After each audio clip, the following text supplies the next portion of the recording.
is the person who's going to be like, hey, let me call this out. Either blind racism in terms overt racism in terms of ways that we can be better, in terms of ways that we can actually be more uplifting to the community that you may not even realize that you're serving. Before I let you go, talk to me about the urgency, in your opinion, for people to vote, our people to get out and vote this coming election. Yeah, I mean, guys, guys, guys, if you think you're tired now, I'm telling you right now, we cannot take this sitting down. We can't take this jokingly. I understand that it may be hard to figure out who to vote for, but at the end of the day, we got to vote for our families. We got to vote for our legacies. We got to vote for continued progress. We have to vote for upward mobility. We have to vote for equality in a way that is long lasting. And if we succeeded before, we can do it again. You talk about the whole. This is the time. This is not the time to give up. This is not the time to pretend a way that we haven't made progress. We have. There's still much more to be done. And you know what? We might have to get to a point where we pass the baton to our children and our children's children, but we still have work to do now for that generation. Von Orgy, you are everything. You are Molly, but you are not Molly. But I love you so much as Molly on HBO's Insecure. You are an amazing podcaster, Jesus and Joloff. Shout out to Lovey. And then we also have movies. Like you, the world. You're a model, a cover model. Also, wait, don't let me forget your hugely successful stand-up comedy special on HBO. Girl, you're doing it all, and I am so grateful. You're truly the dream, not just the American dream. You're the black girl, brown girl, do it all dream, the immigrant dream, everything. You're a beautiful, beautiful soul. I really, really mean that from the bottom of my heart. Yvonne Orji, ladies and gentlemen, nothing but the best and excellence personified. Thank you so much, my friend. I love you so much, Mama. Mwah.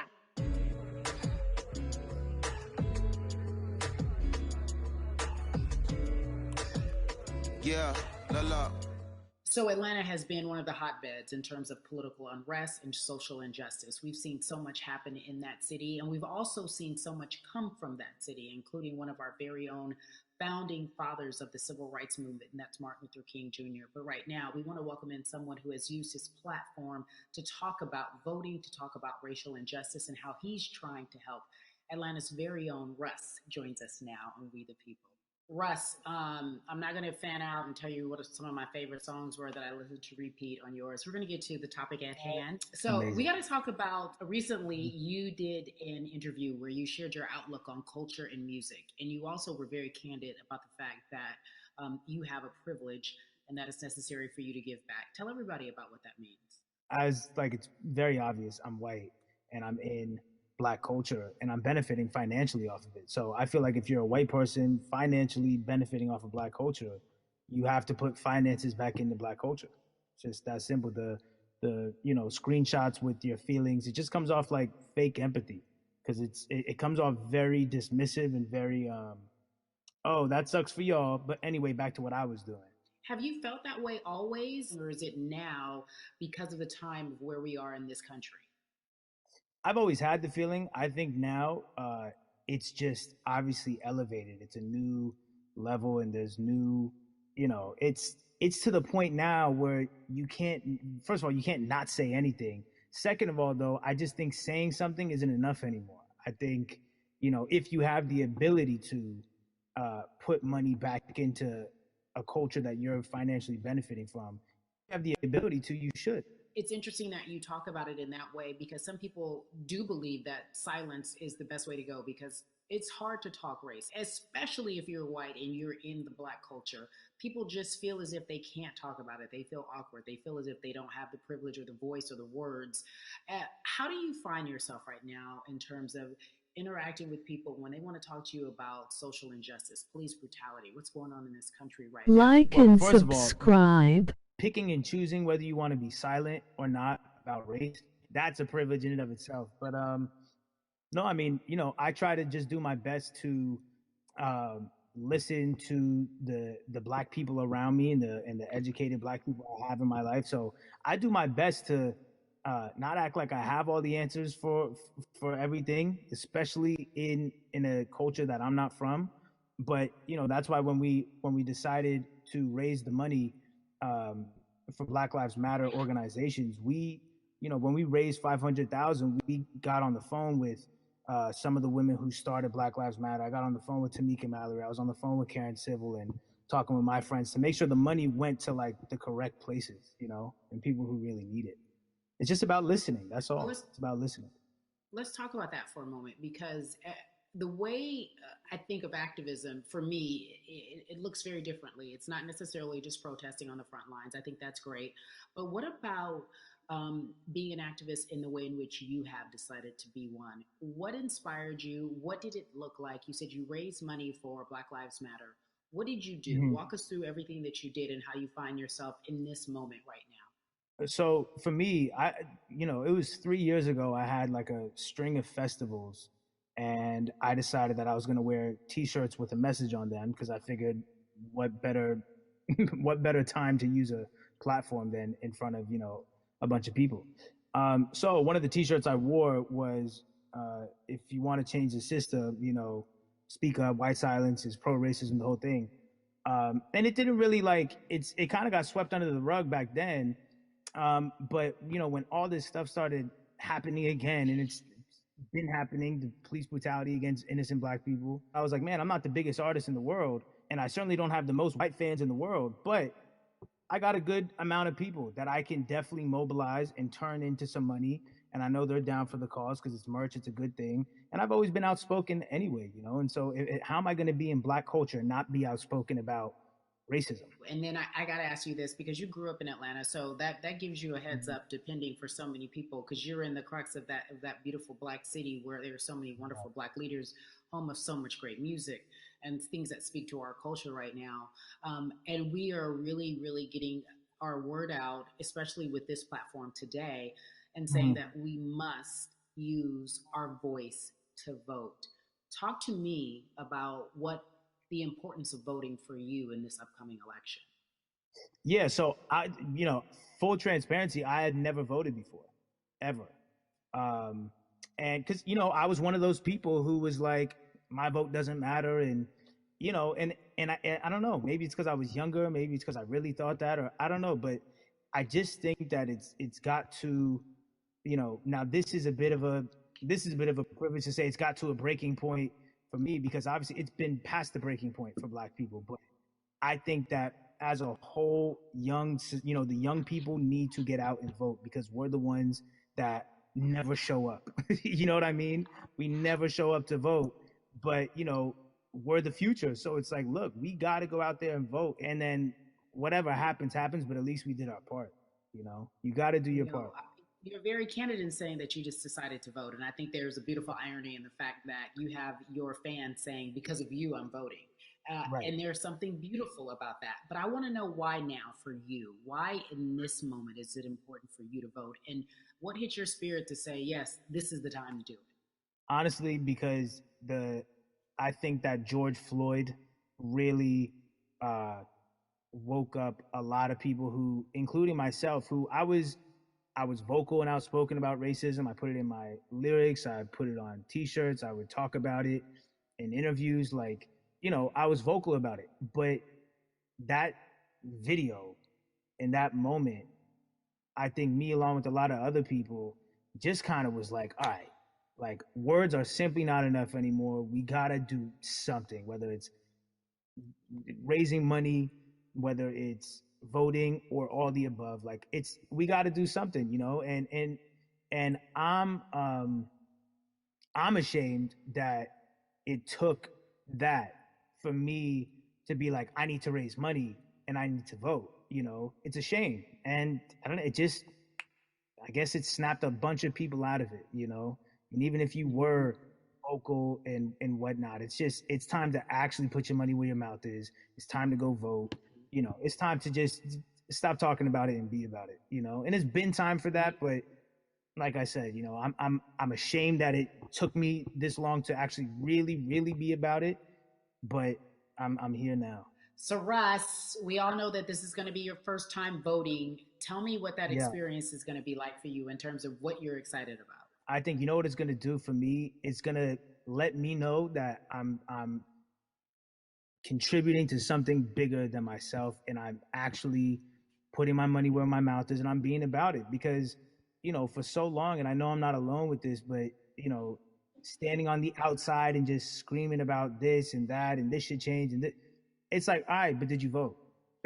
you know and so I know it's going to feel good to know that I played a small role. And that's the problem. I think the mentality of like my vote doesn't matter needs to be changed to my vote, albeit small, does matter. It's a role I'm playing, and if I play my part and you play your part and he and she plays their part, then we make a difference. But it'll feel. I have a feeling it's gonna it's gonna feel very, very bigger than me. I mean, I think when you realize that giving uh, actually feels better than receiving, that's when you start wanting to do your part and contribute. So, voting is an easy way to give.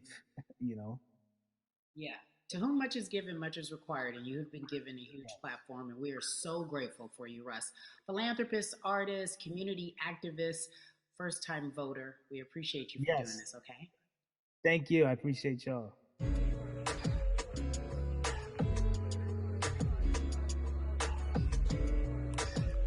Yeah, la la.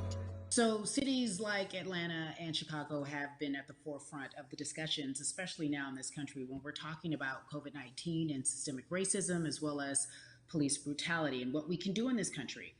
Again, we're continuing our conversation, letting you know that your voice is your vote and your vote is your voice. We can change where we are in this country. Currently, I'd like to welcome in Chicago Cubs right fielder Jason Hayward. I appreciate you. I brought in Atlanta and Chicago because I know you grew up in the metropolitan area of Atlanta, more specifically McDonough. Let's be technical, and and you have been very vocal throughout this entire time in terms of what our country's been experiencing. Let's look at the past month and a half, if you will. What has been the hardest thing for you to deal with? The hardest thing for me to deal with, Carrie, this last month has just been going from the virus shutting everything down to us being called to action. We've had multiple police brutality situations. We've had people protesting, wanting to get the message out. But I really realized that I need to be a part of the positive message and make sure that doesn't get lost in all the chaos going on for people to actually hear from a reasonable, respectable person who cares about everyone involved. A reasonable, respectable person who cares about everyone involved, which leads us to More Than a Vote. It is a beautiful collective of Black athletes and artists. You are a part of that. Talk to me about why that's important for you right now and this be a part of that collective. To me personally, it's important to be a part of that because I've somewhat used baseball and my craft as an excuse to not get more involved in voting. But I can't any longer use baseball and work as an excuse not to get educated and not also to show people like at any moment in time, any walk of life, we can make a difference. So tell me in your words, what does activism look like for you? In my words, it looks like LeBron James, the biggest athlete right now on the planet, speaking up and breaking the ice for everyone. But I think for the first time, people see and hear from us. So now we have white teammates, we have other people speaking up and realizing, okay, like this is how we go about doing this. And to me, right now, social media, athletes speaking up, entertainers speaking up, like we're trying to do with More Than a Vote. You said something I thought was so key because covering sports for so long, I know that it's tough for Black players specifically in Major League Baseball to talk about how they feel. Adam Jones did it in a very eloquent way early on, but there are very few that are vocal. You said you all were afraid. Why use that word and why were you afraid? You was afraid because in 2019 there were 68 of us total, and there are 38 teams. There's 25-man roster on each team. There's a 40-man roster, which is on each team as well. And there aren't many of us. So we're outnumbered in that sense, but not always in a negative way when it comes to our teammates and our clubhouses. But to get to this point, you have to move a certain way. You got to be careful what you say. You can't ruffle feathers. You can't come off in any way. Much like other Black entertainers, much like yourself, probably having to live through life.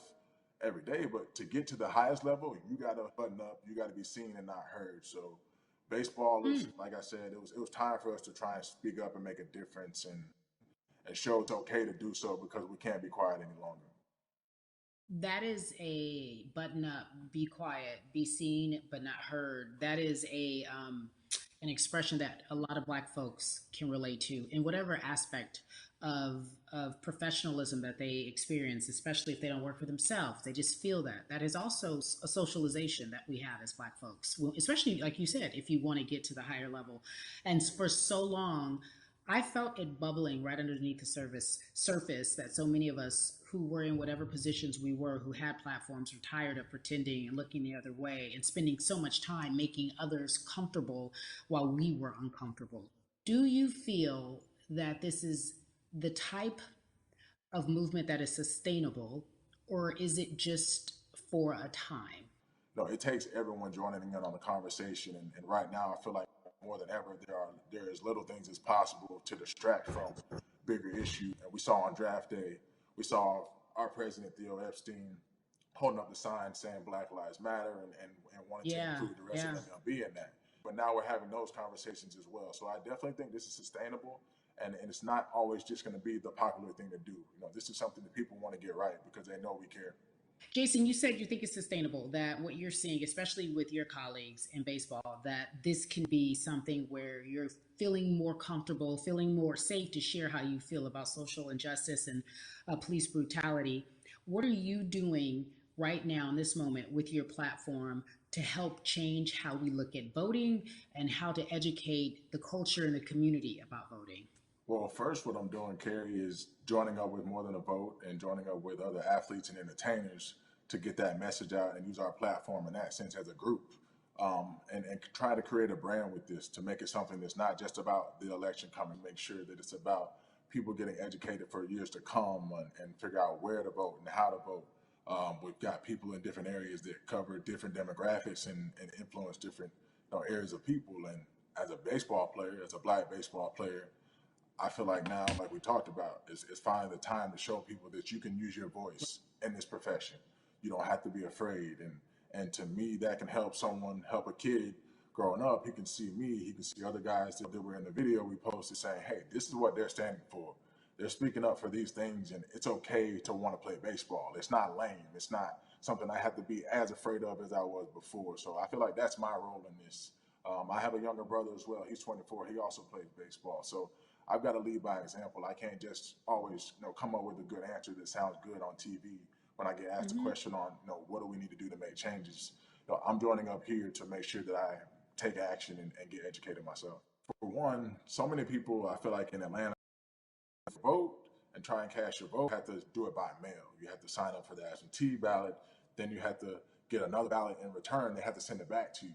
Well, for me personally, they didn't send that back until it was too late. Right? We didn't get it in the mail to the address that's an Atlanta address at my parents' house. We didn't get that in the mail until it was too late. And then from other friends and family that are still in Georgia right now, I just hear about them being held in lines too long and trying to get off work. And we know how it is for any family, but let alone a Black family in the inner city or in the suburbs trying to take care of their family and trying to provide for them. You try to get off work, and then you're like, wait a minute. You start looking at the clock. It's like, oh, this is not going to happen today, right? And so I saw, Mayor Keisha Bottoms, reach out via social media to people and say, hey, I'm going to address these issues right now. I need y'all to stay in line to cast your votes. Keep hanging in there. So to me in Georgia, that's what that looks like. Well, it's interesting that you even bring that up because there have been all these images specifically from Georgia, because that's such a battleground, where you see people, especially when it came to the primaries, doing whatever it takes. And this is real life voter suppression that you're talking about. It's been happening for decades. It's not fake. What you're saying, these examples of sending you your ballot too late after the fact or shutting down the polls at 6 o'clock while people still are in line, that's a real life issue. There needs to be some type of change. And I think that what we're doing right now is fair. But the idea of voter suppression, do you think that is well known, especially with folks, within the generation, your generation? I think it's known in our communities right? I don't think it's spoke on enough. I don't think there's been enough light drawn to it. Bring it to light. Let people hear about it. Let people learn about what that looks like, and get more people to say, okay, look, like this is going to happen. We have to expect this, and we can no longer make the excuse. You know, we can't say they didn't warn us. Jason, everybody knows, or it feels as if everyone knows, that the time is now. America's paying attention to us. We have their eyes, we have their ears. If you look toward the future, what are you most excited about in terms of seeing a change? I'm excited about how fast the word is traveling. You know, the word is being spread right now. The biggest athletes, the biggest icons, biggest entertainers are doing their part. But I'm also seeing people out there on the streets doing their part. You know, when so many things got lost, could have very easily got in the in the commotion when it came to protests, and you saw rioting, you saw looting.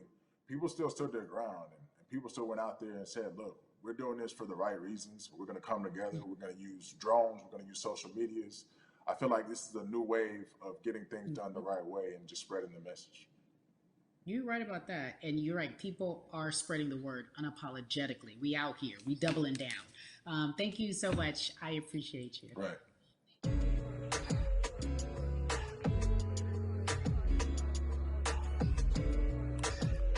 Yeah, la la. Hey, everybody. I am so excited to welcome a friend, a brother, family member, if you will, former colleague, NBA great, sports analyst, philanthropist. He does it all. And he's here to give us his time and his platform to talk about something that is so important, that is voting. Everybody, welcome Jalen Rose to We the People. Talk to me about how important it is for the people who know you and love you and look up to you. Why is it so important that you use your platform to talk about voting? Initially, we have to get past the stigma of the mental systemic racism that comes with the presidential race, governors, mayors, senators, judges. We've been conditioned to believe that our vote does not matter. So usually when we looked up at all of those races and people that were running, not only did they not look like us, we didn't believe they were there to represent our best interests.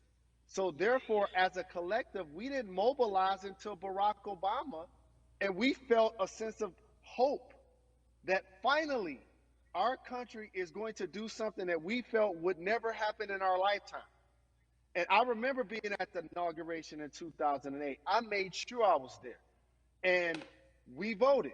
In 2016, we didn't vote, Carrie. We didn't vote.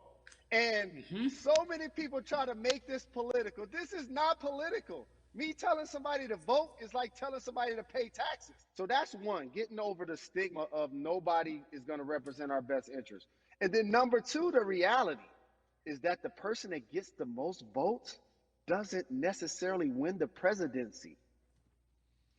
That's uncomfortable right there, because that's actually what took place in 2016.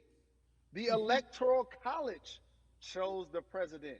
And if you put all of their pictures up, I'm pretty sure they look a lot more like each other than they look like you and I.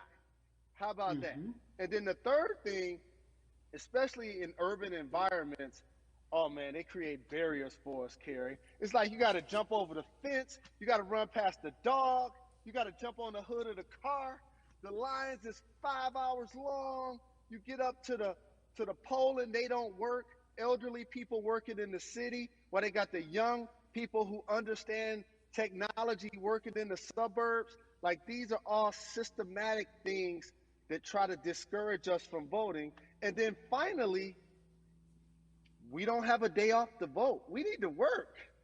So we don't get a day off. It's going to be a full day, and I got to work to pay my bills. So you know what I'm going to do?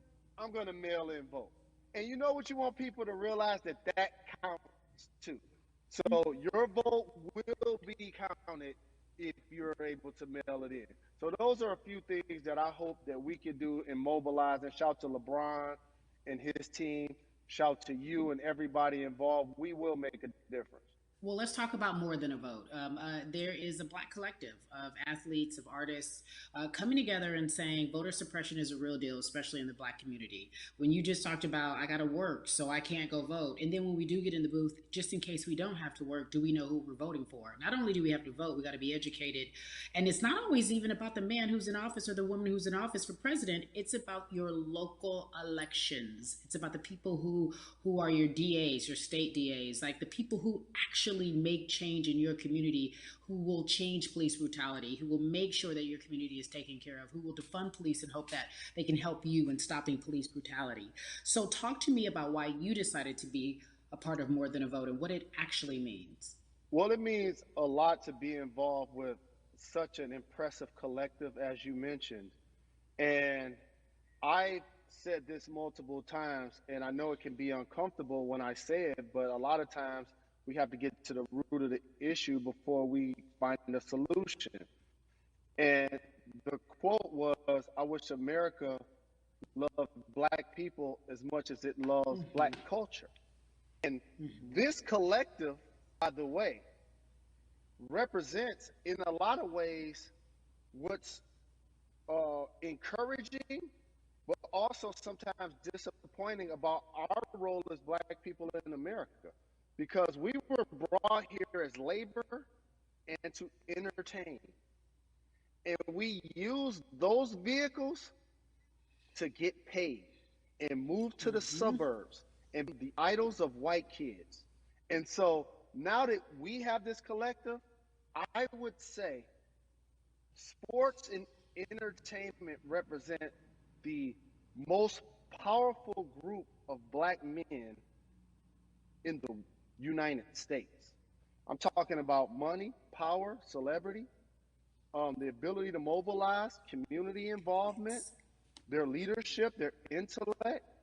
And so to have all of us pull it in the same direction at the same time for anything that we're passionate about is going to be a difference maker, but it's definitely going to be a difference maker in the 2020 vote, because we're going to make sure we inform everybody that they can let their voice be heard, and failure is not an option. Jalen, what does voter suppression look like to you? A perfect example took place recently, Carrie, in Kentucky. It was 6 p.m. at night, and so many people were standing in line enthusiastic to vote. And you know what they did? Locked the doors. And you know what the people did? They continued to bang on the doors, continued to bang on the windows. They continued to let it be known they were not going to leave the premises until they got a chance to vote. And you know what ended up happening? They opened those doors and allowed those people to vote. So do not be discouraged. These barriers show you that it matters, and we're here to help you break through them. The same thing with our platforms and voices, Carrie, because you know what's going to happen. At some point, Breonna Taylor is not going to be trending anymore. People are not going to be protesting anymore. But it's still up to us to keep making sure that our voices get heard, and this is one way to do so. Right, and that is a form of being activated, being an activist. It doesn't have to be protesting. It doesn't have to look like what you think traditionally activism looks like. It's voting. It's that simple. We now have to understand, like, this is a critical mass moment for this movement to continue to hold up as much steam for as long as possible. And that's what this collection is going to hopefully allow for that situation to happen. Jalen, in today's age of technology, it should be easier to vote. No doubt. It's like we call these devices smartphones, but yet I can't vote from it. All of the things that we do in our lives are in our phone. All of these barriers are things that people will need to overcome in order to create a level of enthusiasm to vote. And again, this is not political. It's your right to do so. And there's so many times where you feel like somebody may have gotten done unjustly in your community. Pay attention to who the judges are, who's running for Senate, mayor, governor. Pay attention who's running for president. And let's make sure in 2020 we make a difference. Why is More Than a Vote so important and invaluable in our community right now? Well, because right now, I think we have an opportunity to let our voices be heard louder than ever. Anytime you see the mobilization of white kids holding Black Lives Matter signs, that means there's a breakthrough. Now, what happens with that breakthrough is the next step. You're going to look down in your email, Carrie. You're going to see all of these companies telling you how they're going to work on their diversity, how they're looking themselves in the mirror. They need to make change. Just like in sports, right? You look on the field and on the court, all those black players. Further you get up, it's like altitude or a ladder. It gets thinner and thinner. And so a lot of people talk about the system being broken. I hate to remind people that it's not broken. It was built this way. And one of our ways to help change the system is to vote. So that's why more than a vote is so very important, so we can make sure everybody participates and gives themselves an opportunity to let their voice be heard. I think it's interesting because you talked about black men being very powerful in the U.S. if they're athletes and entertainers, because for so long those have been the only avenues traditionally to create wealth. The NBA season comes back. What are your feelings on the season coming back in the midst of everything that is happening? I think you'll see players challenging the establishment more. You're going to see them saying, okay, if you have all of these marketing and promotional deals, how many of them are with minorities? How many people are you employing, NBA? What about certain teams? Who do you have as a minority owner? Or what about the candidates that you have for positions of power? NBA players have proven as blacks that they are now movers and shakers in the game. They're now the dog, not the tail. So if they decide not to play, some of the biggest social changes and conversations have taken place in sports that weren't during the game. Colin Kaepernick was before the game. The Ali Summit was a press conference. So they could mobilize if they chose to. But when and if you do play, challenge the league. Black Lives Matter on the jerseys. Continue to make sure that every time people are watching the game, they're also seeing the movement happen. Jalen, I appreciate you because you are always entertaining and informative at once. I really, truly am looking forward to the NBA season. Thank you for working with More Than a Vote because your voice, your platform, all of it is needed, my friend. Be safe, okay? Yes, ma'am. I love and appreciate you. One call away always. Thank you. Love you, brother. Love you too. Every conversation that we had today, I hope was helpful for you. I am so grateful to everyone who came on with me to talk about what's going on in our culture and how we need to change. Huge shout out to Jalen Rose, Bun B, Jason Hayward, Yvonne Orgy, and Russ. Their words were inspiring, but also important and invaluable. I hope your phone is full with all the information that we've been able to place in front of you. Again, you need to check out these resources because they are so important because we want you to vote. That is your voice. It is important. We, the people, want you to vote. So go to morethanavote.org, fairfight.com, and whenweallvote.org. Again, thank you so much for joining us and paying attention because this message, again, is invaluable. I'm Carrie Champion for We the People.